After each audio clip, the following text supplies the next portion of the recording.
ఉపనిషత్తులు చెప్తూ వచ్చాయి. Upanishads declare, ఈశ్వర సర్వభూతానాం ఈశావాసం జగత్ అనగా ప్రతి ప్రాణి యందు కూడాను, ప్రతి జీవి యందు కూడాను, ప్రతి మానవుని యందు కూడాను ఉన్నటువంటి యొక్క దైవత్వమే నిజమైనటువంటి వేదాంతము అని బోధించింది.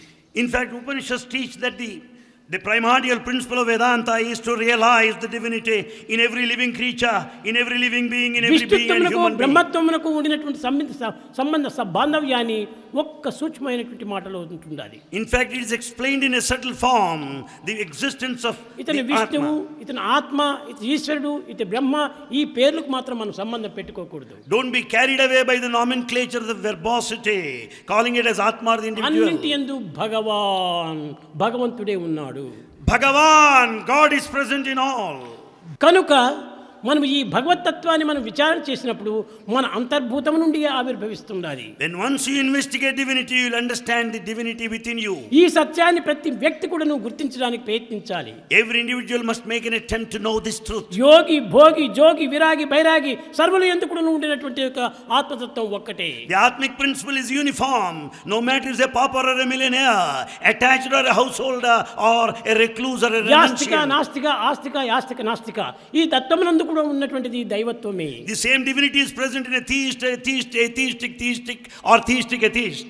ఇలాంటి దైవత్వమును మాత్రం ఈనాడు మనం విస్మరించి We have forgotten such divinity. ఏదో అల్పమైనటువంటి ఆకారములను దైవత్వంగా విశ్వసించి We are carried away by small forms. అనేక విధములైన సాధనలు సల్పుతున్నారు. And we undertake many spiritual pursuits. ఇది కొంతవరకు అవసరమే. It's necessary to some extent. ఎట్లా? How? వంట చేసేంత వరకు బియ్యము, నీరు, నిప్పు మూడు కూడా అవసరమే. So long you cook, the rice, the water and the fire are necessary. కానీ ఆ నీటిలో వేసినటువంటి యొక్క పదార్థములు పూర్తి పరిపూర్ణానికి వచ్చేంత వరకు కూడాను ఈ నిప్పును మాత్రం ఆధారంగా తీసుకోవాలి.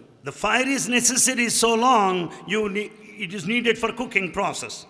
అది పరిపూర్ణ స్థితికి పరిపక్వానికి వచ్చినప్పుడు ఆ నిప్పును తీసివేయాలి. When once it is over, you can withdraw, take away the fire. అదే విధంగానే దైవత్వం సర్వత్రా ఉండినప్పటికీ Though God is everywhere, ఆ దైవత్వంతో దైవత్వాన్ని, ప్రకృతికి యొక్క తత్వాన్ని రెండింటిని కలిపినప్పుడే ఈ దివ్యత్వం మనకు ప్రాప్తిస్తుంది. you can certainly experience the divinity if you just combine the divinity, visualize it in nature.